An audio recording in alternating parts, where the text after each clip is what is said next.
Ça y est, après 15 mois de génocide à Gaza, un accord de cessez-le-feu aurait été approuvé entre Israël et le Hamas.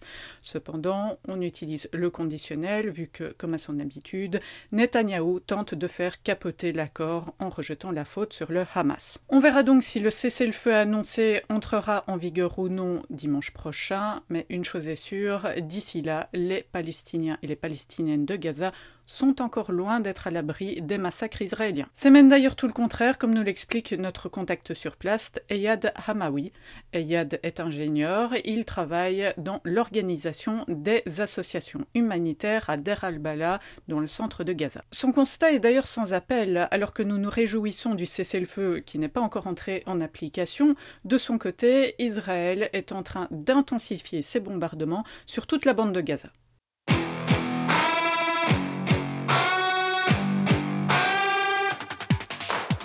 The situation here is very complex.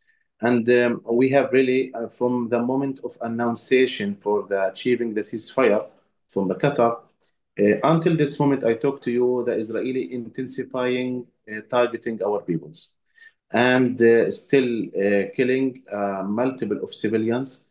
Maybe for the civil defense here for the locals said that before 1 hour's May, we have lost 70 civilians and more than 200 seriously injured.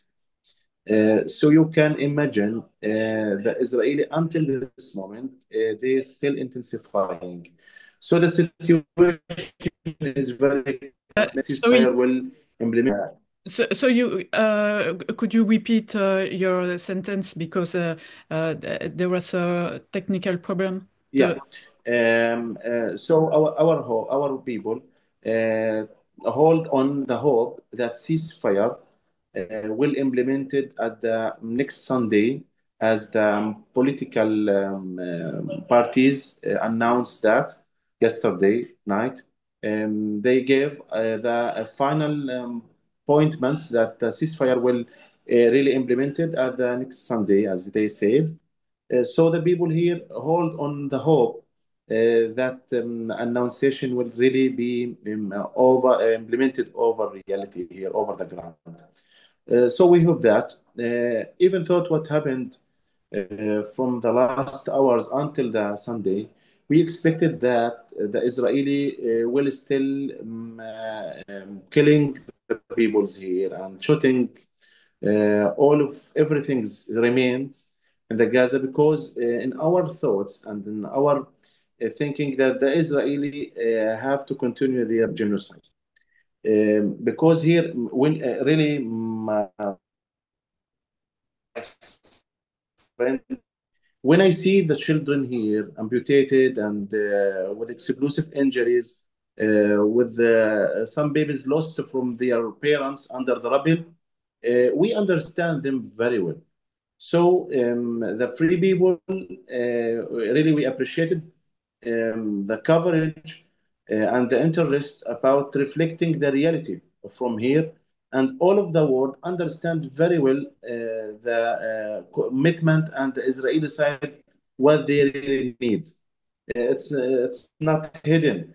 So the worst can still happen between now and Sunday, but if there is a ceasefire, it's not yet certain, but if there is a ceasefire effective and respected, I suppose that the big hope is that the displaced people can return to their homes and also that the humanitarian aid can enter in Gaza.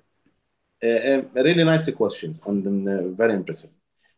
Look, it depends on the political issues. If there's a real pressure, political pressure over Israeli, we think that they will have a commitment. They will force them to stop this genocide.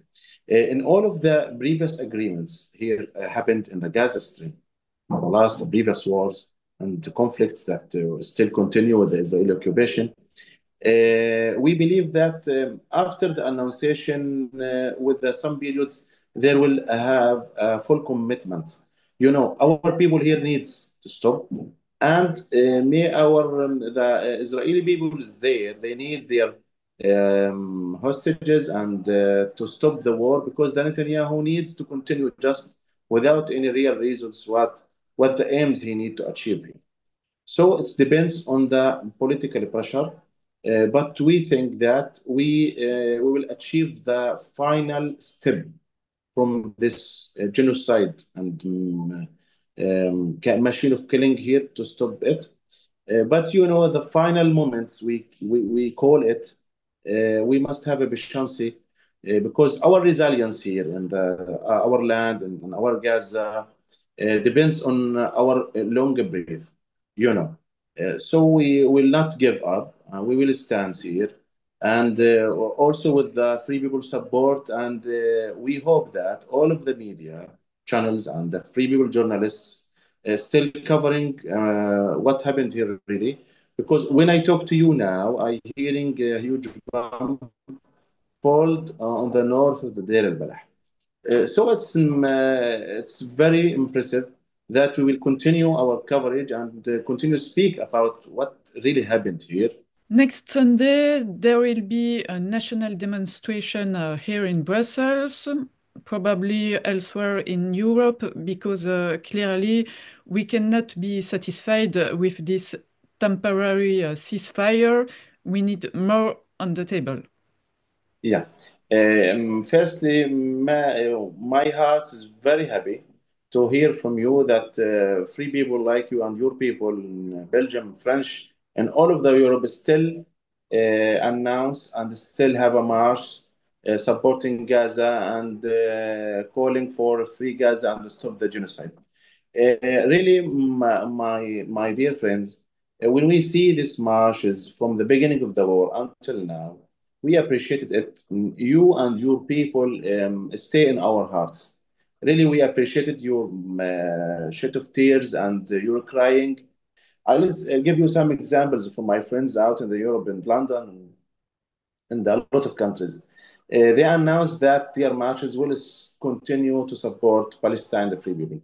Your existence in our life, it's different from the previous conflict because all of the world we have a common in the humanitarian issues, even though the differences between us the religion or the politicians, but all of us agree that the killing machine must stop because the Palestinians are have a right to defend ourselves and to stand on our lands. So our resilience will not haven't succeeded without you.